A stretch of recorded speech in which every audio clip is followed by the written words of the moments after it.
బాగుంటే 10 మంది వస్తారయ్యో సుట్టాలై మన ఇంటికి లేకుంటే వదిలేసి పోతారయ్యో అయినోళ్ళే ముమ్మాటికి తినమ్మా పద్దాక చికెన్ ఎందుకు అక్కడికి వేసింది కదా చికెన్ తిను లియో తినమా అరే అన్నం తినరా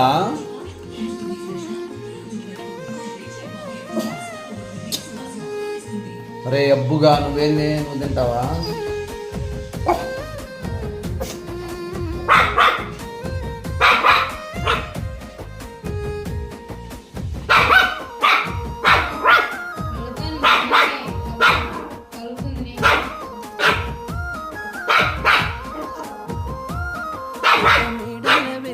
లియో పెట్టిందా కాగలదు అన్నం